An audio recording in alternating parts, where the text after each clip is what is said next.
Hold on to me, don't let me go. Who cares what they see? Bruno's taking Macbeth from F block. Thinks that he can just get his hands on Duncan's old psychic. The next in line, one of the more respected and worthy top dogs in prison. He's got himself locked up into isolation. Who does he think he is? What is he really up to? The coward can't just be running away or getting protection like the rest of Duncan's gang. He's up to something. And I know what it is.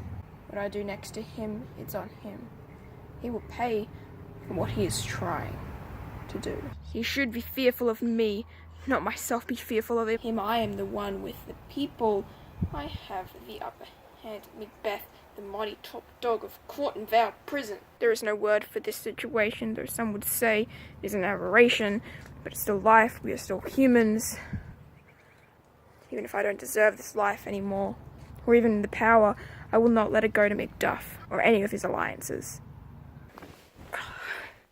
Can't trust anyone in here. They're all just so manipulative. They can sway Forrest to join them. And it's not just the inmates. The guards are in on it too. Why, Macbeth? Why'd you listen to those shrewd guards?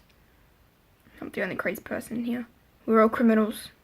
We've all committed crimes. Duncan's death is on my hands. And it's all because of my wife. Because of those guards. But Banquo even dreamt about the truth of what the guards had said. I may have sped up that process, but it's still true. I'm top dog. And Banquo is not. I don't think those selfish shrewd guards knew what was best for me in G-Block.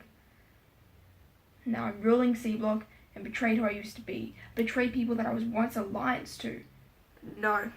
The blame is not just on me. I was pushed by the guards. They're the agitators. They feed off our punishment, our failure, our arrogance. I know that I committed the crime. I just wanted to make her happy. My wife. The time I needed her to stay by my side, I couldn't have lasted being inside without having something to look for. Something to protect on the outside. Something to live for. How I tried to abstain, but I had to listen to my wife. I know this ain't no competition, no game of laser tag. It's prison. It's crime. It's adversity. It's violence. It's not love. No happy families. And to think there was a time I didn't trust myself till I had your acceptance worries me. She made a monster out of me. When I posted to her about how the guards could help, how the guards could protect me, she made me think that I was not to let nature run its course. Her wants made me bloodthirsty.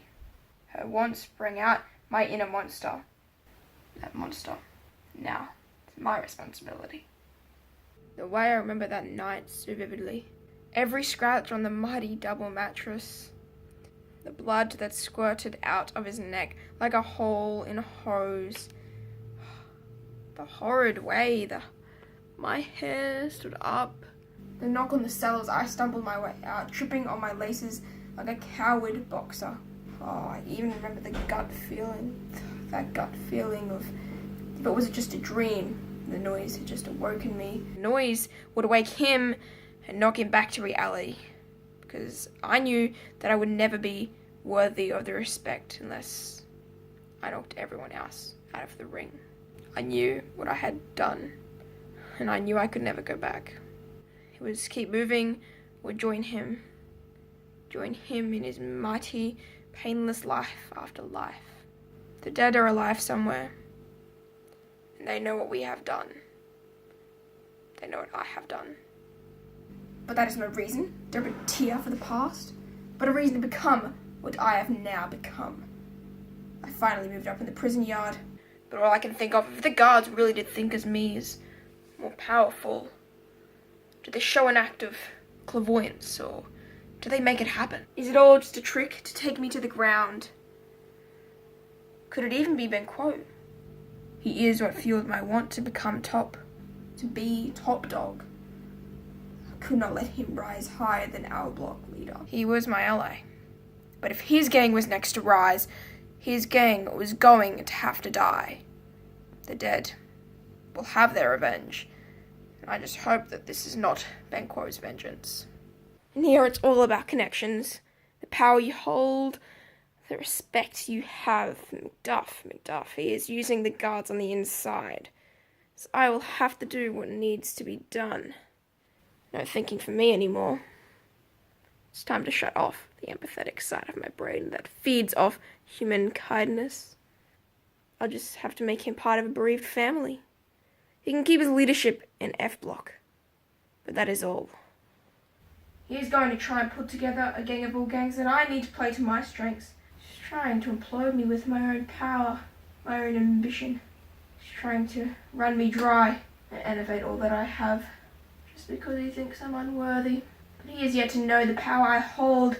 He is yet to know the want that I have for this. I paid for Duncan's death, and the guilt I will forever hold. But I will not pay for the death of his own.